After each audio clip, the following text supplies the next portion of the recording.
2 years after I got into the business, I was diagnosed with breast cancer, and Oh my gosh. I've had cancer once before, so it wasn't, I was kind of not familiar with cancer. I don't know if you ever really get familiar with cancer, but I had been through it before, so I wasn't freaked out totally. But it's always very scary, always Yeah, very scary. 100%.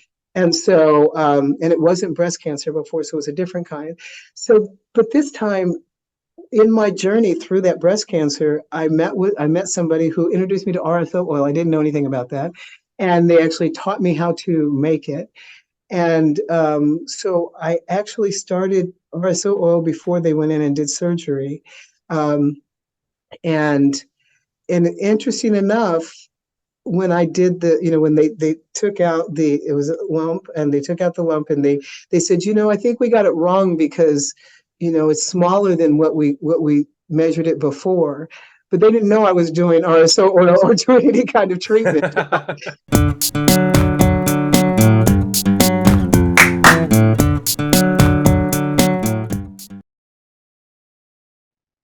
This content is brought to you by Cannabis Clearwater, a one-stop shop compliance company. Cannabis Clearwater is a full-service compliance company assisting the cannabis industry with cultivation and nursery consulting, permits and licensing in all ancillaries, OSHA 30-hour and 10-hour training, ISO 9001 and ISO 17025 certifications, safety inspections, security inspections and build-outs, label review, and regulatory services for 510K submissions.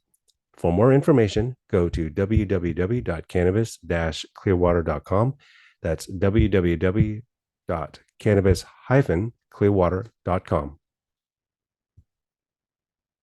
This content is brought to you by Laced Media. Competition is fierce to show up on the first page of Google. If your website is not among the top 10 results in search, you're in big trouble. We specialize in digital marketing that gets results. As a marketing agency, we know your business is unique and want the world to know about you.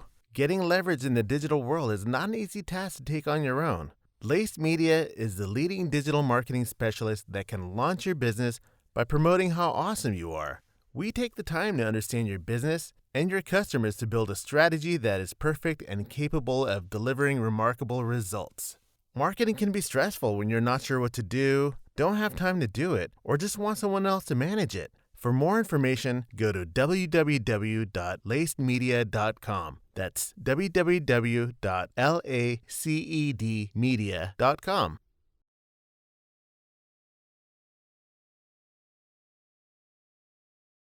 Hi, I'm Matt Hayashi from Cannabis Clearwater, and today I am so thrilled. She's so smart. She's so smart. So thrilled to have Sarita Evans from Spectrum Labs. How you doing, Sarita? Thank you, Matt. I'm doing great. I need to carry you around with me so you can introduce me each time. I love that. Whenever you do a talk, just let me. I'll be your MC. I got you down. I got like you the down. Super Bowl. Oh man. So life is good. Life is good. Yeah, I have no complaints. This is starting out the year in good form, and Yeah. I'm ready to go. Oh man, I'm so happy for you guys. So for those who don't know you, tell me about your history. I know it's an interesting history and how you ended up in the cannabis world. How did that happen?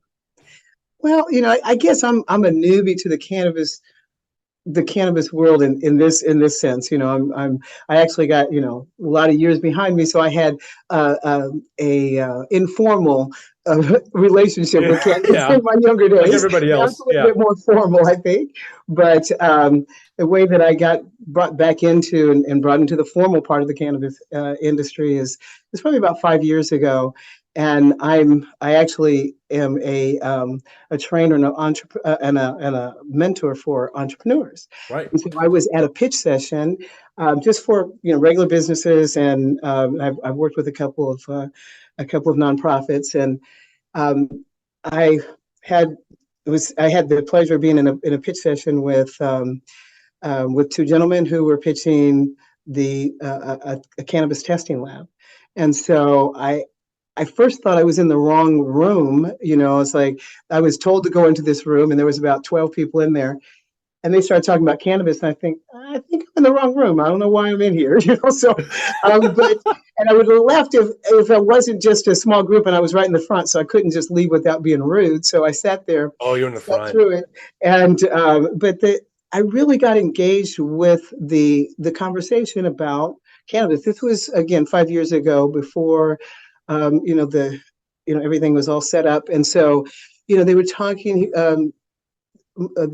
Actually Carlos Balagat, who's our CEO, was talking, and he was talking about the space and what brought him into it. And that's what really caught me, because he was really brought into it from a very personal side. That's something that really triggers me as a trainer, and listening to entrepreneurs to see where they're coming from, why they're doing what they do. And so I got very caught into that. And he was doing this because he has an autistic son, and he wanted to really look out for the safety and health of the plant and of the industry. So I didn't know anything about the testing side, and I started just really getting engrossed in what he was sharing.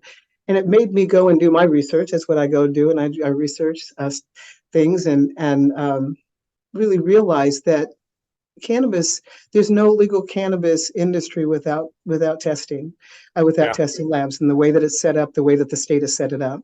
Yeah. So that got me involved, and I started just seeing Carlos at different events, and just checking in how things were going, and trying to give him any kind of advice that I could. And we just hit it off, and I joined the team. I love it. And from there, at that time it was a dream, and now we have our license, and it's been a journey, but we've gotten there, and ready to hit the ground, and on a commercialization plan, just moving forward. So that's where I'm at. My background before, again, was training and mentorship, but I actually have my law degree. I don't practice in the state of California, but I have my law degree, and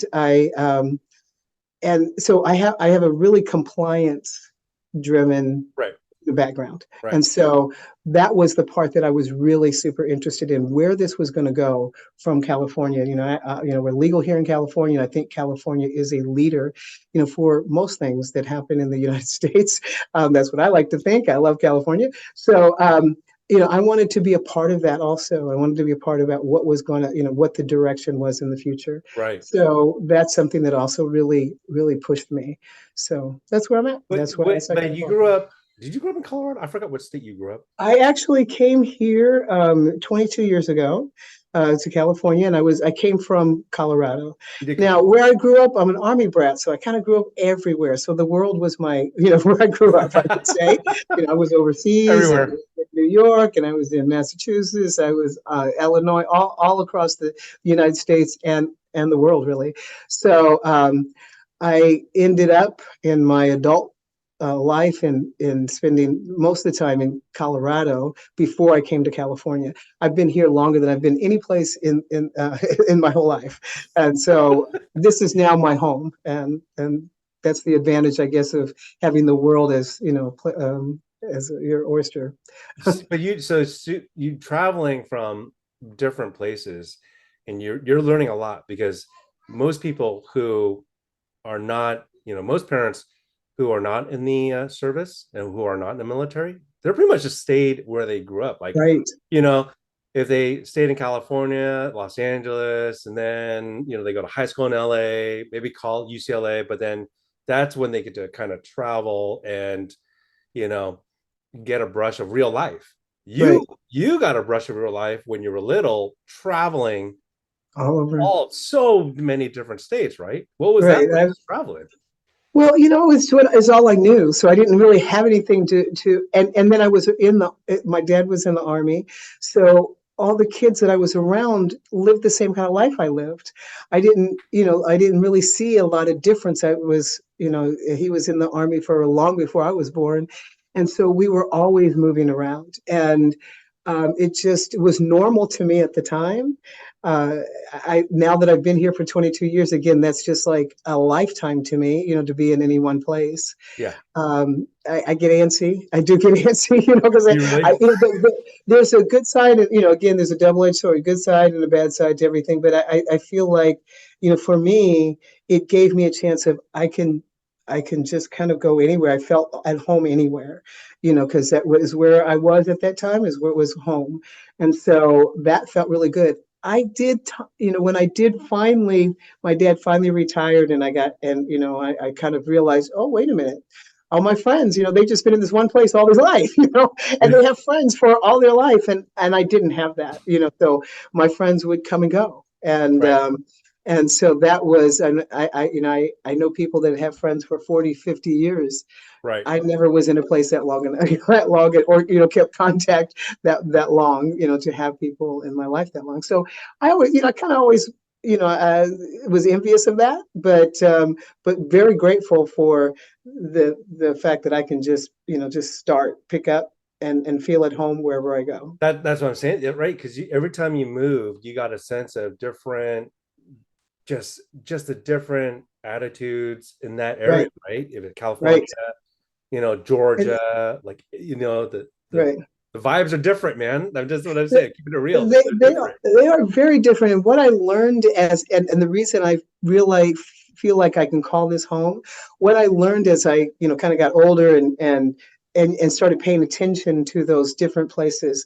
Oh yeah. Every place to me it's like a person. It has a different personality. Yeah. And so, like, I don't believe that we're meant to actually just, to just have, everybody, to get along with just every single body. Not that you're not getting along, but your friends, they're friends because there's something that you have in common, Right. and a lot of other people are acquaintances, because they come and go. And so for me, I started looking at places like this. And California, to me, has the same value system that I have. Yeah. I feel comfortable with it. In fact, I used to always say, if California was a person, I would marry it.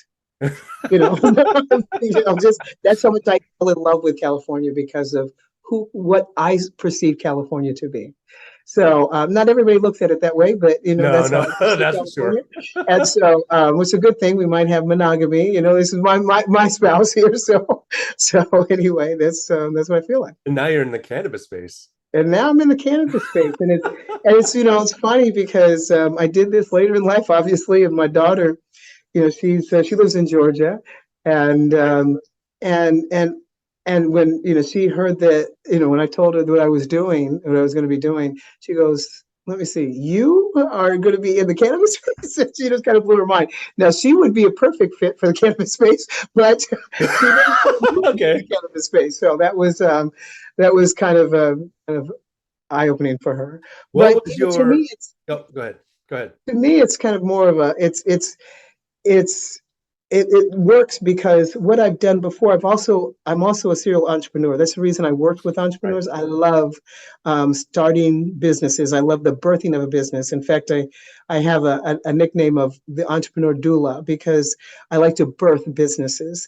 And so I have, and most of my own businesses have been in health and wellness. I've had a gym, and I have another fitness business on the side, and so this is something that's been near and dear to my heart, and to me this worked right in line with that. We need more people like you who practice health and wellness, because here we are in 2023. And we probably need it now as a nation, as a country, health and wellness more than ever. Right. We just need it.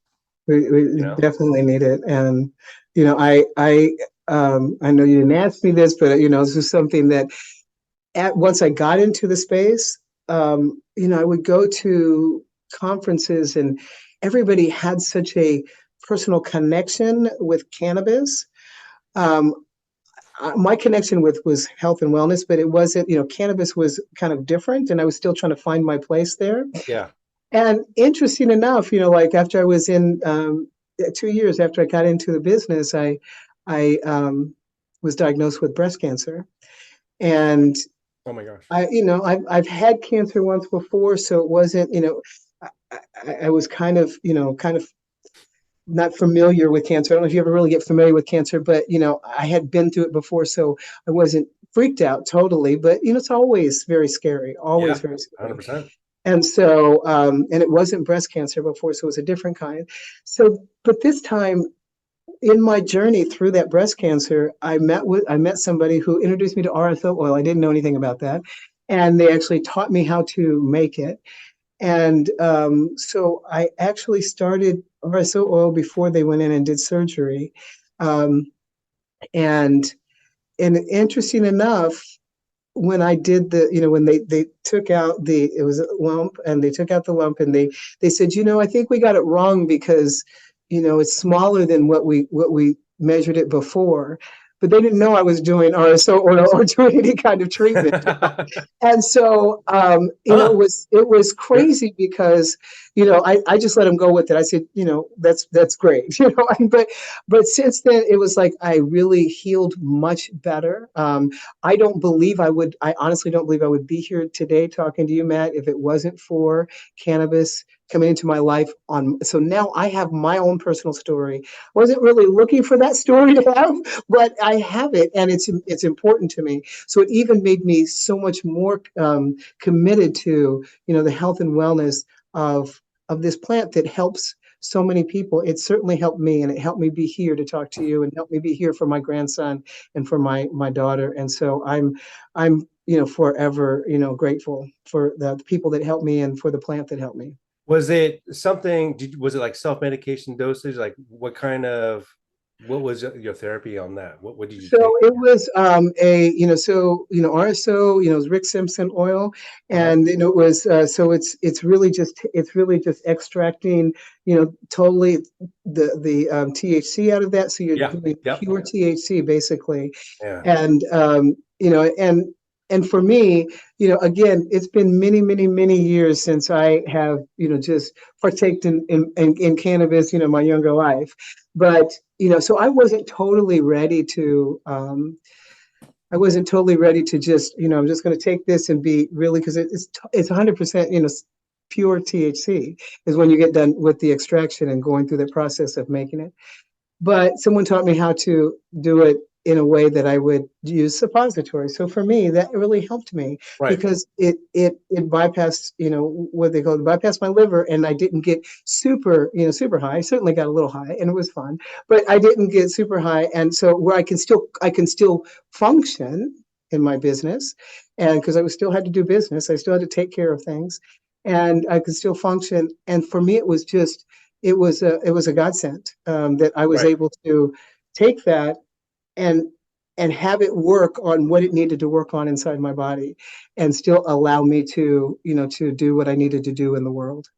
There's a lot of people like yourself, and I'm sorry that you had that, but there's a lot of people who have self-medicated and seen various results with their cancer cell proliferation.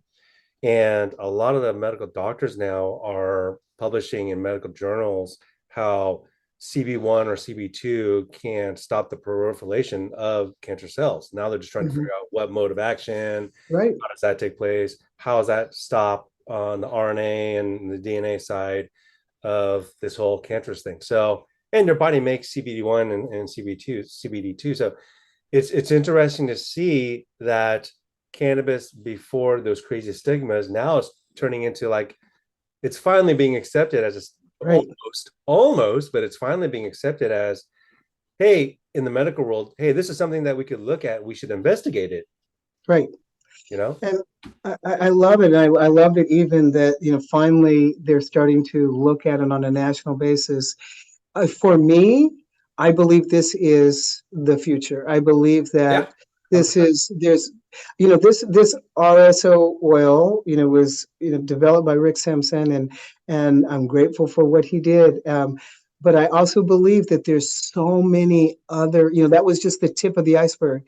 It worked for him. It worked for me. I know it's worked for many, many other people, but that's just one um, one avenue, one option.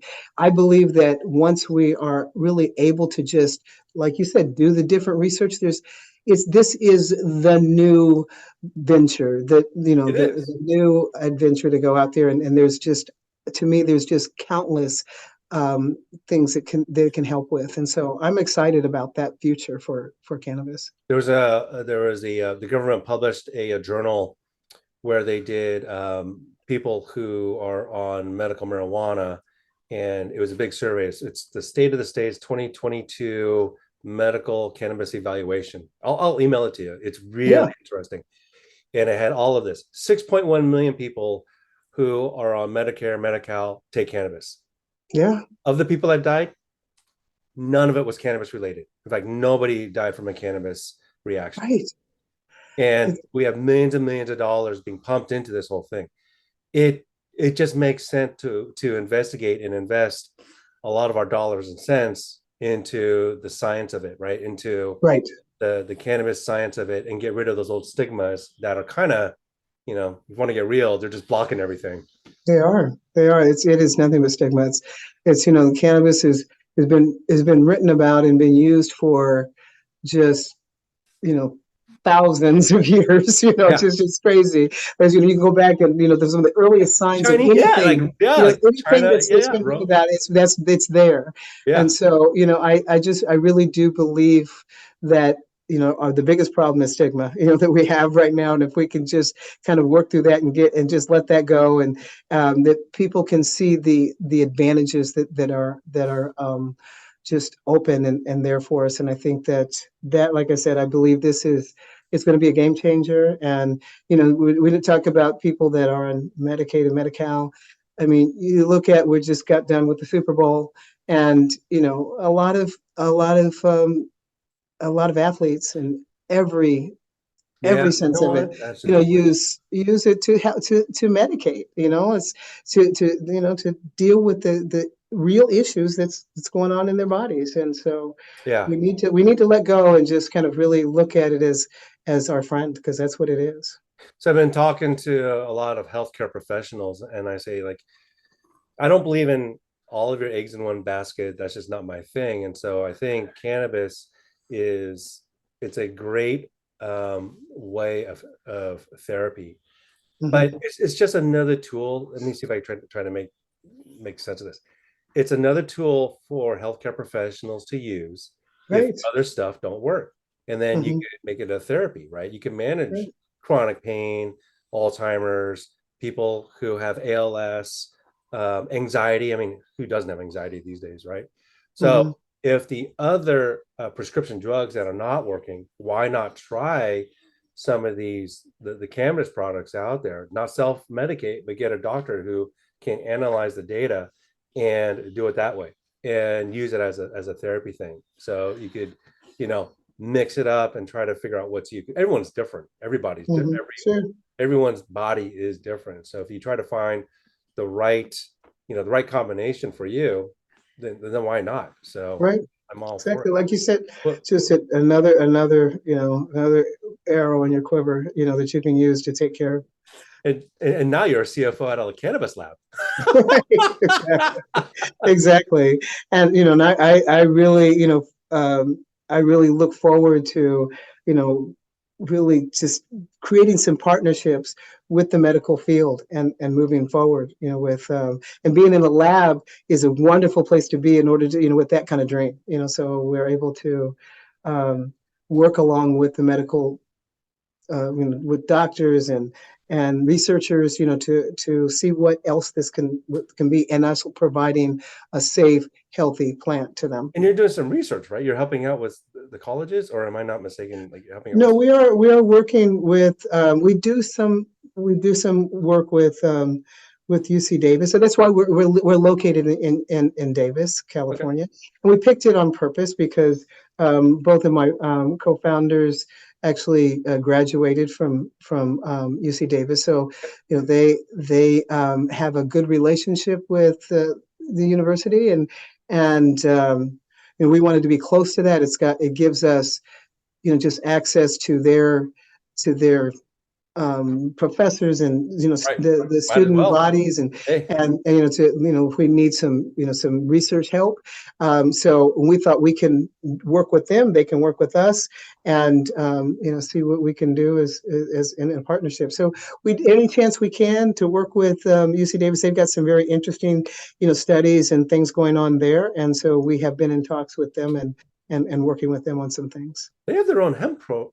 Do they have their own hemp program? I think they do. Or That's what they're working on now, is a big hemp program, okay, and okay, yeah, so they do have that. And it's funny. I was reading an article not that long ago about all of the colleges that are now incorporating cannabis into their curriculum, and yeah, having different kind of classes. And so I think that what they're doing, UC Davis is the best agricultural school in the country, so at least the country.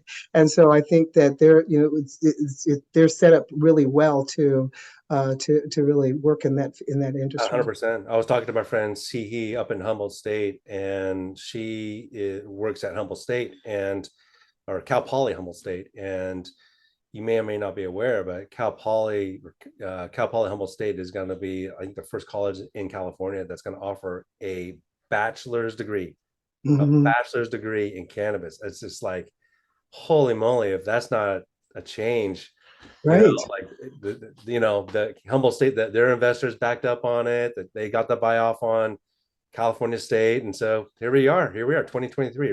You can get a degree in cannabis. Right. I know. Okay. That helps get rid of that stigma, so that's great. I Yeah, love it. I yeah, love yeah. it. So let me ask, I've asked you this before. Where do you think cannabis is going to be within, the next 3 to 4 years? Where is this going to shift? Well, I mean, I wish, I can certainly make a prediction. And the one great thing about making a prediction, no one ever holds you to it, right? So Like predicting the weather. Yeah, well, yeah, I'm just yeah. going to go all out here. I'm going to go out with my prediction.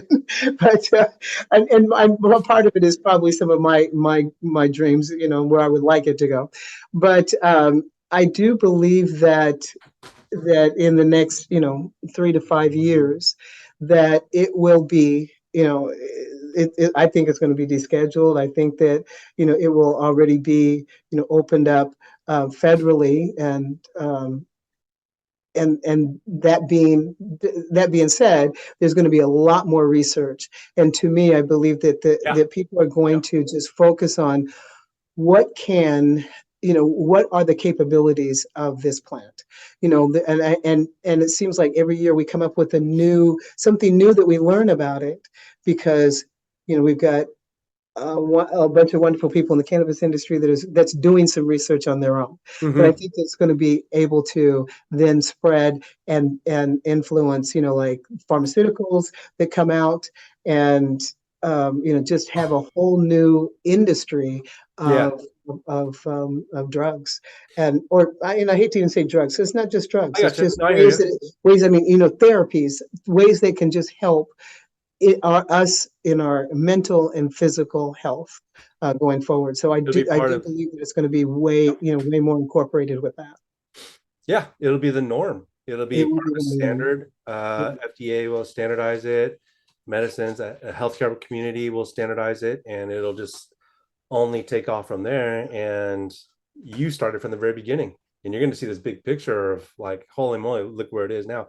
Not to Right. mention, like, everyone in the cannabis business now is like struggling really hard, and we're Right. just waiting for that to happen to get off the Schedule One, open up the banks, and all this other stuff. And Right. that's a good sign, because then the investors, they Right. believe in the product, they know that they're going to have a healthy ROI.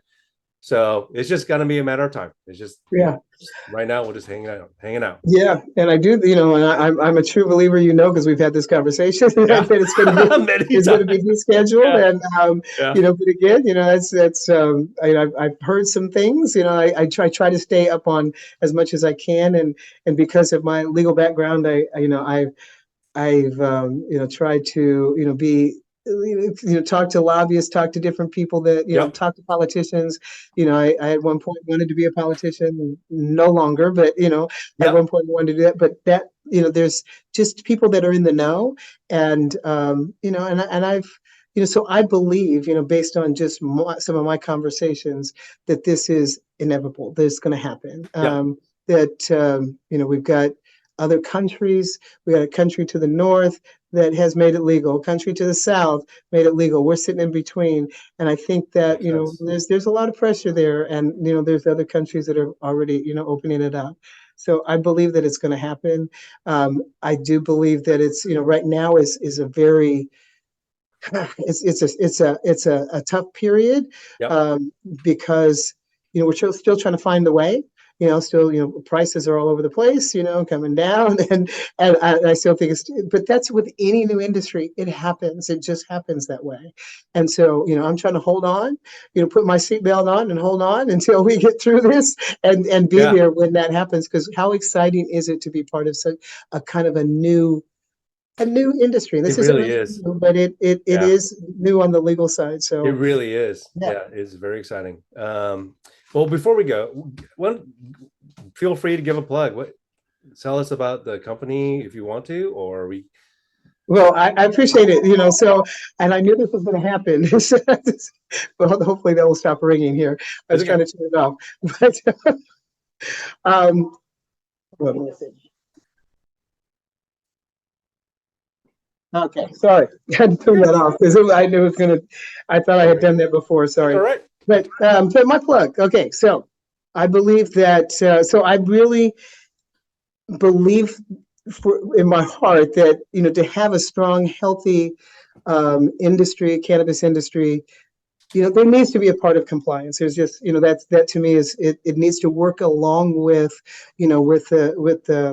the government has to be involved in that and making sure that things are safe, Yeah. and making sure that for the safety of the people. That's what the government's all about, supposedly, and that it's about health and safety of our of our citizenry. So I believe that you cannot have a strong, healthy cannabis industry without labs. You need to have No, them. You need to have them tested. I So agree. you have the product tested. You need to make sure that it's safe.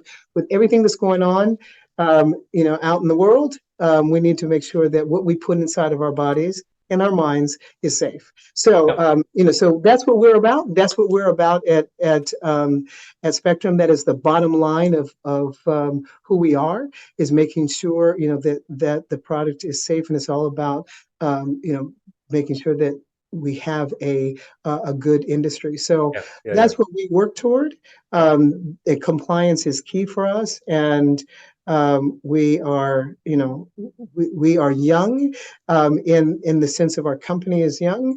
We're just now getting our license, just now getting started. I don't think we could have probably had a better time. I know it sounds counterproductive, but with what's going on in the industry, but I do believe that this is a pivotal moment, and we are right here. Then had we started earlier, I don't know that I'd be here talking to you today. Yep. So I'm happy for where we are, and we're clear about where we're going. We have our values, and we are the as far as I know, the only 100% minority testing lab in the state of California.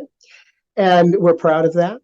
And we're committed to diversity and equity. That is, that was something we talked about early on, and making sure that, that who we work with, that we're reaching out and we're helping everybody, all people, come into that want to be in this industry, working with them and bringing in young people to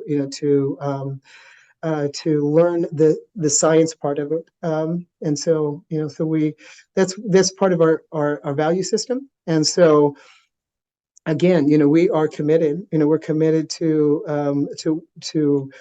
find our tribes out there in this industry, and work with people that that understand and that are on the same path that we're on.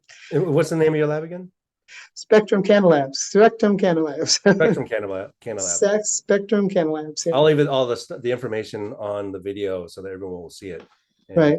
That'll be everyone can see it. So, anyways, well, Sarita, it's been an honor, a pleasure. Again, smartest woman that I know. Wow. Thank you. Wow.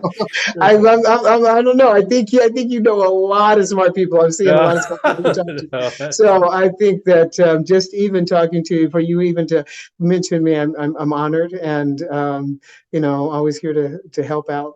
Yeah, because I love what you do too. It was fun. Let's do this again. Let's totally do this again. It's a lot of fun. Okay. So. All Awesome. right. Well, thank you so Thanks. much. Thanks. Talk to you All later. right. Okay, bye.